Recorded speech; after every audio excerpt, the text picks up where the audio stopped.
मेरे कुछ मित्रों के आग्रह पर मैंने अपने अंग्रेजी में लिखे लेख इंडिपेंडेंस, फ्रीडम और डिग्निटी, जो मैंने 15 अगस्त को लिखा था, का हिंदी अनुवाद इस ऑडियो वीडियो के माध्यम से आपके साथ साझा कर रहा हूँ। शीर्षक: स्वतंत्रता, आज़ादी और गरिमा। द्वितीय विश्व युद्ध की समाप्ति के बाद कई मुल्कों को स्वतंत्रता मिली एवं एशिया और अफ्रीका में निवास करने वाले लगभग 50 करोड़ लोगों ने शांतिपूर्ण प्रक्रियाओं के माध्यम से अपनी वैश्विकता से आज़ादी प्राप्त की। भारत आज बड़े उत्साह और वर्धित राष्ट्रवाद के साथ 76वां स्वतंत्रता दिवस मना रहा है। पूरे देश में लोग भारतीय होने पर गर्व महसूस कर रहे हैं और गर्व से कह सकते हैं कि उन्होंने इस मातृभूमि को महान बनाने में अपना भी योगदान दिया है। सन 1947 में संसद भवन के केंद्रीय कक्ष के उन मध्यरात्रि के प्रहरों से लेकर आज तक भारत ने विकास और संसदीय लोकतंत्र की लंबी यात्रा तय की है।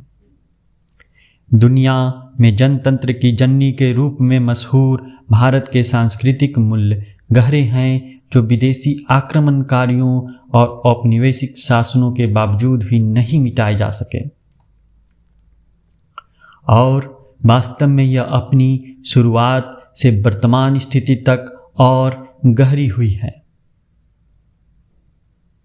भारत के कई हजार वर्षों के सांस्कृतिक इतिहास से पता चलता है कि भारतीय जीवन की अनंत बहुलता के साथ चलने वाली एकता का सूक्ष्म और मजबूत धागा सत्ता समूहों के तनाव या दबाव से नहीं, बल्कि ऋषियों की दृष्टि से, संतों की सतर्कता, दार्शनिकों की तर्कों और कवियों एवं कलाकारों की कल्पना से बुना गया था।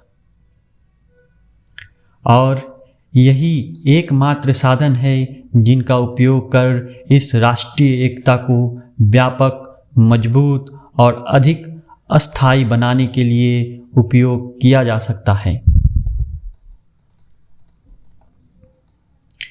व्यक्ति की गरिमा और स्वतंत्रता का मूल सिद्धांत सभी धार्मिक विश्वासों और राजनीतिक प्रणालियों के लिए समान है।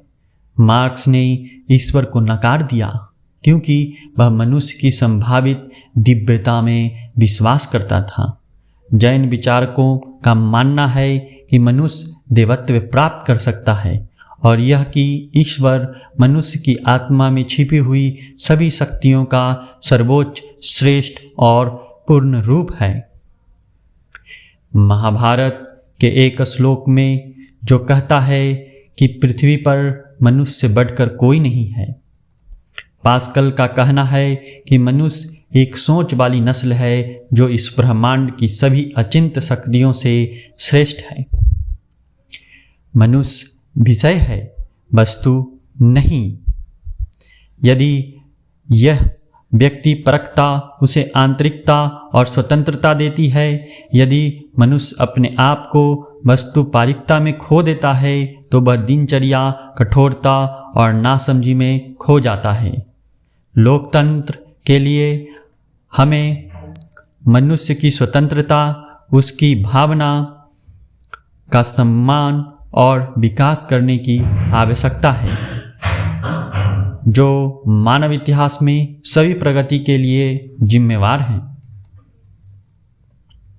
संसदीय लोकतंत्र एक राजनीतिक व्यवस्था है जो हमें हमारे चुने हुए नेताओं द्वारा शासित होने में मदद करती है। इस प्रणाली में हम तर्कों के बल पर दूसरे को समझाने की कोशिश करते हैं, ना कि हथियारों के बल से। गैर संसदीय प्रणालियों में प्रत्येक उत्तराधिकार परिवर्तन आंतरिक उथल पुथल और अक्सर बाहरी गड़बड़ी का घोतक बन जाता है। इस प्रकार की सत्ता में नेता स्वयं के लिए कानून बन जाते हैं और अपनी इच्छा को लोगों पर थोपने की कोशिश करते हैं, जिससे लोगों में भ्रष्टाचार और मनुष्य के आत्माओं का पतन होता है। स्वतंत्रता दिवस हमें उस अक्रमण्यता को तोड़ने का साहस दिलाता है जो सदियों से अपने भीतर सच्ची स्वतंत्रता का एहसास नहीं होने के कारण जमा हुआ है। निर्णय का समय आ गया है। किसी राष्ट्र की शक्ति की परीक्षा उसके हथियारों के जकीरों से नहीं, बल्कि मानव समुदाय के लिए उसकी चिंता की सीमा से मापी जाती है। गांधी जी ने ठीक ही कहा था, बुराई को तभी तोड़ा जा सकता है जब हम उसका जवाब अच्छाई से दे दें। अंधेरों को कोसने से कोई फायदा नहीं। हमें उस प्रकाश को बढ़ाना चाहिए जो अंधकार को दूर करता है। धन्यवाद।